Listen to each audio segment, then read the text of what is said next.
¿Qué tal? Bienvenidas, bienvenidos. Mi nombre es Salvador Leal y esto es Análisis Viva, un repaso breve de los acontecimientos que afectaron los mercados financieros durante la semana que termina y un vistazo a lo que viene en la semana que comienza. El día de hoy nos acompaña Jessica Roldán, directora de Análisis Económico de Casa de Bolsa Finamex. Muchas gracias por acompañarnos de nuevo, Jessica, en este Análisis Viva.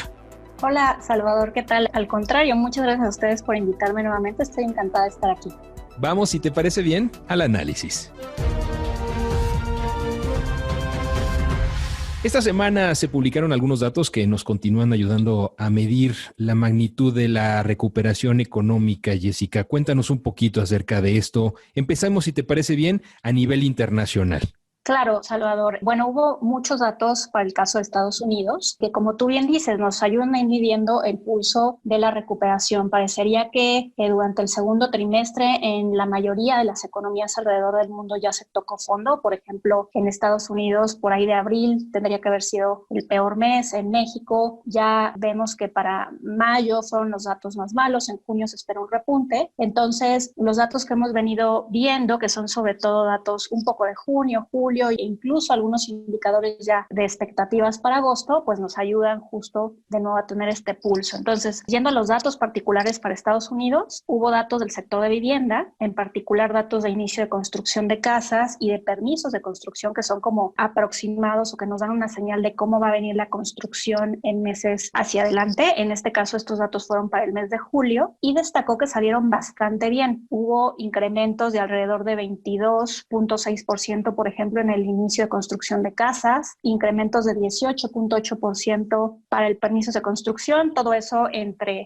junio y julio. Y además destaca que estos datos fueron muchísimo mejores a lo que estaba esperando el mercado. Entonces, estas fueron sin duda buenas noticias. Probablemente el hecho de que las tasas de interés estén bastante bajas está ayudando a estos datos y además eso se refuerza con datos de sentimiento para la construcción para el mes de agosto que también están repuntando. Ahora, por otro lado, también tuvimos, por ejemplo, datos para el sector manufacturero. Estos son muy importantes porque pues están íntimamente ligados a la demanda externa de México. Entonces, conforme estos datos vayan saliendo bien, digamos, esas son buenas noticias para México. Y lo que hemos visto ahí son datos menos alentadores. En particular, por ejemplo, encuestas manufactureras de la Fed de Nueva York salieron por debajo de lo esperado. Elementos como nuevas órdenes, inventarios están cayendo. También se ha visto una desaceleración en la parte del empleo y un poco lo mismo señalan datos, por ejemplo, ya de manufacturas, datos ya materializados para el área de Filadelfia, en donde estos números salieron peor de lo esperado e igual con elementos que sugieren que pues la recuperación que se ha visto en Estados Unidos podría estar estancándose o deteniéndose un poco. Otro indicador que apunta en esa misma dirección de un poco de estancamiento de la recuperación es esta famosa cifra de solicitudes iniciales de seguro de desempleo que ha sido sumamente vista durante los meses de la pandemia porque pues nos da prácticamente el último dato de lo que está sucediendo en el mercado laboral semana a semana. Entonces lo que vimos hoy en la mañana que salieron estos datos es que durante la última semana de hecho se incrementaron estas solicitudes iniciales de seguro de desempleo. ¿Qué significa esto? Que aquellas personas en Estados Unidos que trabajan en el sector formal y perdieron sus empleos, fueron a pedir un subsidio al gobierno. Entonces, este es un dato de hecho bastante malo porque luego de que este indicador hubiera caído de manera pues prácticamente continua desde finales de marzo, el día de hoy tiene un incremento y además ya había logrado, digamos, ubicarse por debajo de 1 millón de solicitudes y en la última lectura volvió a subir. Entonces, al menos para Estados Unidos, eso indica que pues la recuperación podría hacerse un poco más lenta. En el caso de esta semana, también en Estados Unidos se publicaron las minutas de la Fed correspondientes a la última decisión que tuvo lugar a finales de julio. ¿Cómo le fue o qué sabemos con estas minutas y cómo reaccionaron los mercados? Pues mira, un poco en línea con lo que ya estamos viendo en los indicadores. En la foto que reveló la Fed de la economía norteamericana es un poco sombría. O sea, lo que señalan es que el consumo sí ha estado incrementándose. No obstante, todavía hay riesgos para la inversión y hay mucha incertidumbre sobre cuál va a ser el paso de la recuperación. recuperación. Otros elementos importantes que destacaron en la minuta fue, por ejemplo, esta idea de que posiblemente el banco podría incrementar sus herramientas de política monetaria, y con ello me refiero a que empezaría a usar, por ejemplo, controles para la curva de rendimientos. ¿Qué significa esto? Que empezaría a fijar como objetivos para los niveles de las tasas de interés de mediano o de largo plazo, como lo hace, por ejemplo, el Banco Central de Japón. No obstante, la discusión que se reveló en las minutas dejó claro que los miembros del comité no están contemplando por el momento ir hacia esa dirección, y porque creen que los resultados o la efectividad de esta política es incierto. Entonces, en ese sentido, se está reafirmando la expectativa de tasas bajas por mucho tiempo, pero a pesar de ello, estos detalles que se fueron dando a conocer, pues hicieron que los mercados reaccionaran con un poco de aversión al riesgo. Así, el día de ayer, que fue el día de la publicación, vimos caídas en las bolsas, un poco incrementos en las tasas de interés de largo plazo, de nuevo a manera de un reajuste en las expectativas de recuperación. En el tema de inflación salieron datos en varias economías avanzadas, Reino Unido, Canadá, la zona del euro. ¿Cómo tuvieron esos resultados de inflación en cuanto a las metas de sus respectivos bancos centrales, Jess? Pues mira, son incrementos en algunos casos en la tasa de inflación. No obstante, pues estos países que tú señalas, el Reino Unido, Canadá, la zona del euro, etcétera, todavía tiene niveles de inflación por debajo de las metas establecidas por sus bancos centrales. Eso reafirma la idea de que el choque que estamos viviendo ahorita es un choque desinflacionario, es decir, en donde la parte de la demanda deprimida que está bajando es la que va a estar dominando sobre los precios, y por ello vamos a ver presiones a la baja. Ello también un poco ya se comentó también para Estados Unidos. Si bien ha habido algunos incrementos en las expectativas de inflación recientemente, todavía se espera que la inflación se mantenga baja por mucho tiempo, lo cual por lo menos significa que por ese lado no habrá que preocuparse en los próximos meses. A nivel internacional también hubo la reunión de la OPEP y los países aliados. ¿Cómo reaccionaron los mercados a esta reunión, Jessica?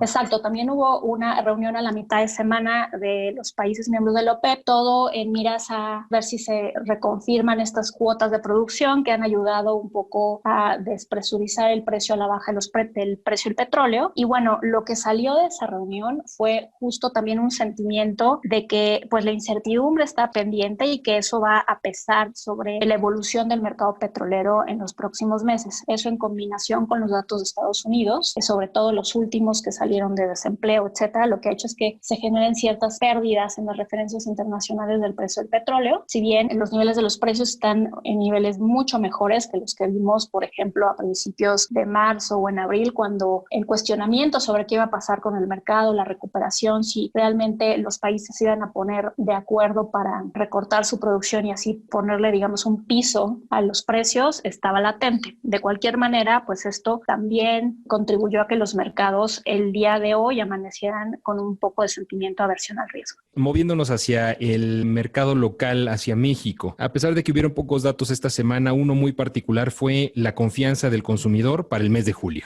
Exactamente. La confianza del consumidor para el mes de julio se reveló hoy por la mañana. Hay que destacar que ya van 4 datos que se observan que provienen de encuestas telefónicas, debido a que el INEGI, quien es el encargado de conducir estas encuestas, no puede hacer encuestas presenciales. Entonces, a pesar de que los datos podrían no ser estrictamente comparables, digamos, en cómo se hacía antes y cómo se está haciendo ahorita, pues sí nos da mucha señal de que espera el consumidor. Y aquí sí tenemos buenas noticias. Lo que vimos es que hay una recuperación en julio. Si bien esta pues es una recuperación lenta y viene de niveles muy bajos, lo que vimos al interior del indicador es que todos sus componentes mejoraron, y particularmente el de las expectativas en el país para los próximos 12 meses. Le preguntan a los hogares, ¿cómo esperas que sea la situación económica del país de aquí a un año? Mejoró bastante, y en menor medida también mejoran las propias expectativas de los hogares de aquí a 12 meses. Y por ejemplo, un tema importante, la posibilidad que ven en este momento de comprar bienes durables. Recordemos que cuando la confianza baja, cuando hay incertidumbre, pues una de las primeras cosas que tiende a caer es el consumo de bienes durables. Entonces, el hecho de que este haya repuntado durante el mes de julio también es una buena noticia.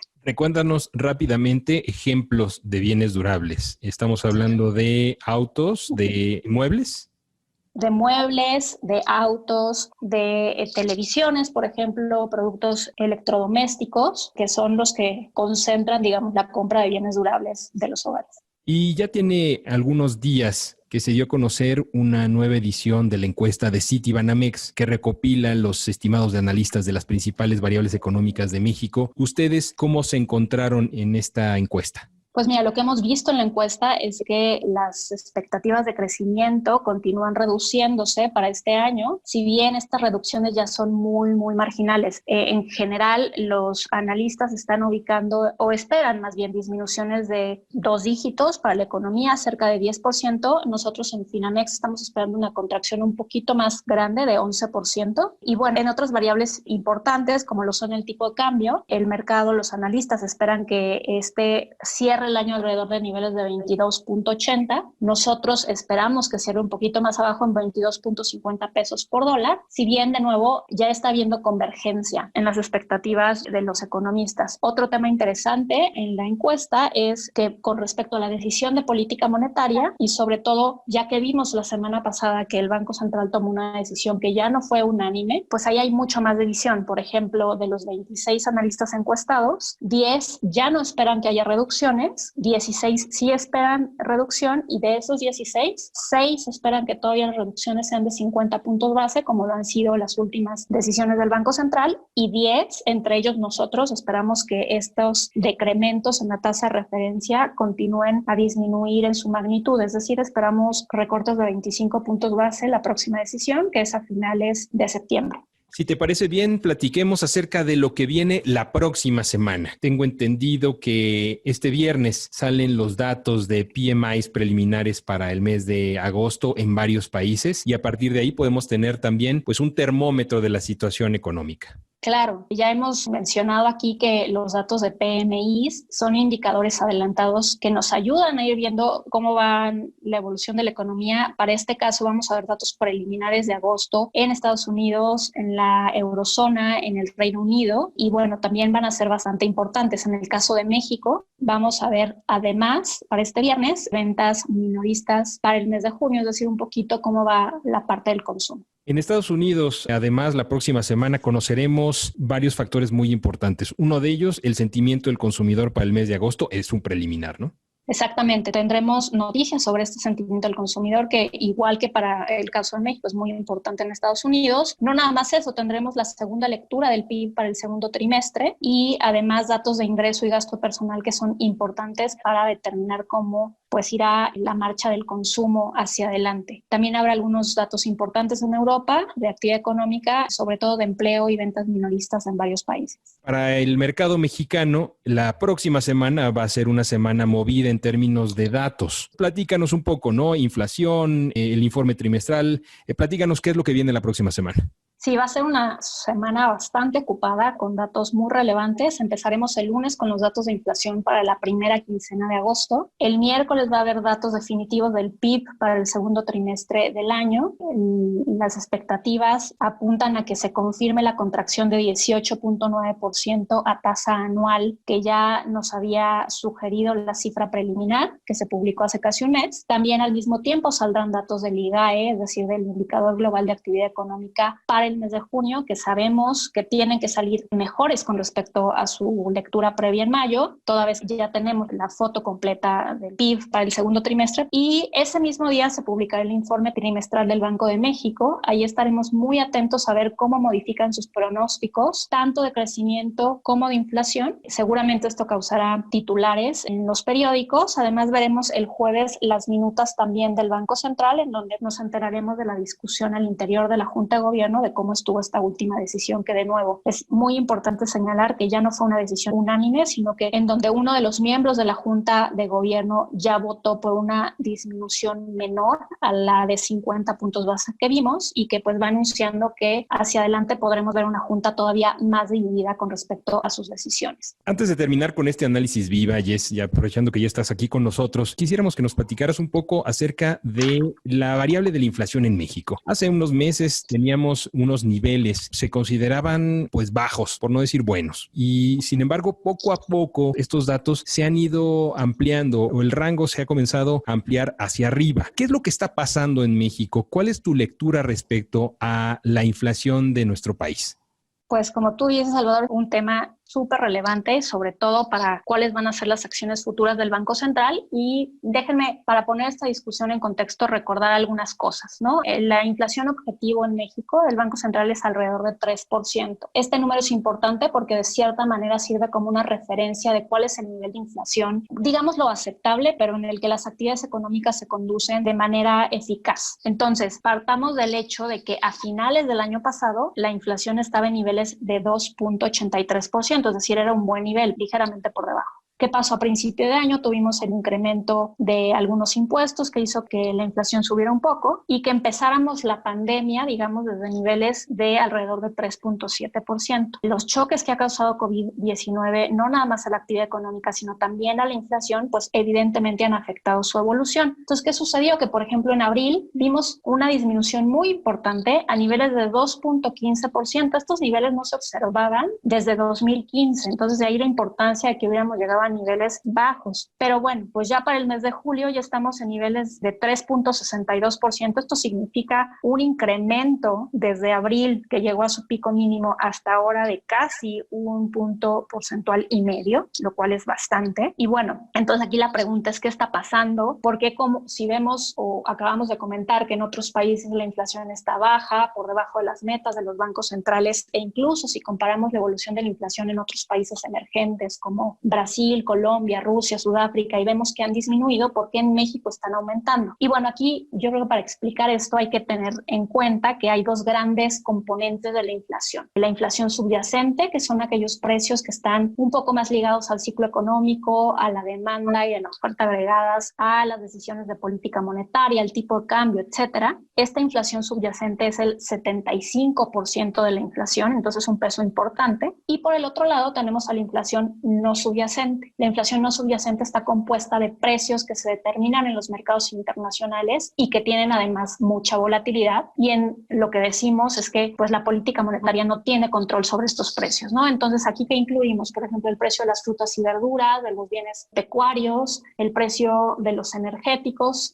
que en cierta medida son determinados en los mercados internacionales, pero también hay cierto lugar a tarifas impuestas por el gobierno. Entonces, ¿qué fue lo que sucedió? Pues que a partir de COVID y a raíz de la caída muy importante del precio del petróleo, la inflación no subyacente tuvo una reducción muy, muy importante. Entonces, esto ayudó a que, pues al principio de la pandemia viéramos movimientos de inflación a la baja. Y otro componente ya dentro de la parte subyacente que bajó bastante fue la parte de otros servicios. Pensemos en todo el tema, por ejemplo, de servicios profesionales, de servicios de restaurantes, de incluso servicios turísticos, por ejemplo, que pues disminuyó dado que la demanda por estos servicios cayó bastante. En contrapeso, otro elemento importante de la inflación, que es las mercancías alimenticias, todo lo que tiene que ver con alimentos, bebidas e incluso el tabaco, esta parte de la inflación ha estado creciendo mucho. Entonces, lo que ha sucedido es que hemos visto efectos encontrados. Si a eso le sumamos que los precios del petróleo se han recuperado y que eso se ha traducido en incrementos en los precios de la gasolina en México, pues es que vemos primero esta reducción muy importante y luego este regreso. Entonces, es importante destacar que el comportamiento que hemos observado en la inflación es atípico. Un estudio pues bastante sencillo, estadístico, de qué ha pasado en la inflación sugiere que todos estos elementos que ya destaqué, los precios de los alimentos, de los servicios, de los energéticos, han estado siendo o teniendo lecturas muy por arriba o muy por debajo de lo que normalmente tendrían. Entonces, la pregunta aquí clave es si estos efectos van a ser transitorios o si van a ser pues un poco más permanentes y van a, digamos, infiltrarse en la dinámica inflacionaria en su conjunto de toda la economía. Entonces, esta es una pregunta que todavía está por resolver. Incluso la Junta de Gobierno del Banco de México, que es, pues, digamos, la institución por excelencia que se encarga de velar el comportamiento de la inflación, pues ha reportado que es incierto qué va a pasar con la inflación hacia adelante, que hay riesgos a la alza, como por ejemplo que el tipo de cambio se siga depreciando y que eso afecte, por ejemplo, el precio de algunas mercancías, ¿no?, cuyos insumos están fijados en dólares. Por ejemplo, con esto me refiero al precio de los autos que hemos visto subiendo, o que otros elementos como la ropa, los muebles, etcétera, pues tengan que subir debido a que el tipo de cambio subió. Pero pues también por el otro lado está el tema de que una demanda mucho menor debido a la contracción económica que estamos esperando, pues tendría que también presionar a la baja algunos precios. Entonces, los datos que van a salir la semana que entra, pues nos van a ir revelando si realmente vamos a ver inflaciones que empiezan a bajar poco a poco, o si por el contrario nos vamos a quedar en estos niveles que son relativamente altos, sobre todo dado el contexto económico. Esto va a ser sin duda una de las grandes historias macroeconómicas que hay que seguir durante el resto del año. Muy interesante la perspectiva que nos das el día de hoy, Jessica. Muchísimas gracias por acompañarnos en el análisis Viva de esta ocasión. Al contrario, Salvador, muchas gracias a ti. Encantada de estar con ustedes y espero que esta ocasión se repita pronto. Ella es Jessica Roldán, directora de Análisis Económico de Casa de Bolsa Finamex. Y a ustedes que nos escuchan, muchas gracias también. No olviden suscribirse a nuestro podcast en las distintas plataformas que tenemos disponibles y compartirlo con todos sus contactos. También los invitamos a que nos sigan en nuestras diferentes redes sociales y que entren a nuestra página de internet viva.mx para la información más completa del mercado de valores en México. Análisis Viva es una producción de la Bolsa Institucional de Valores.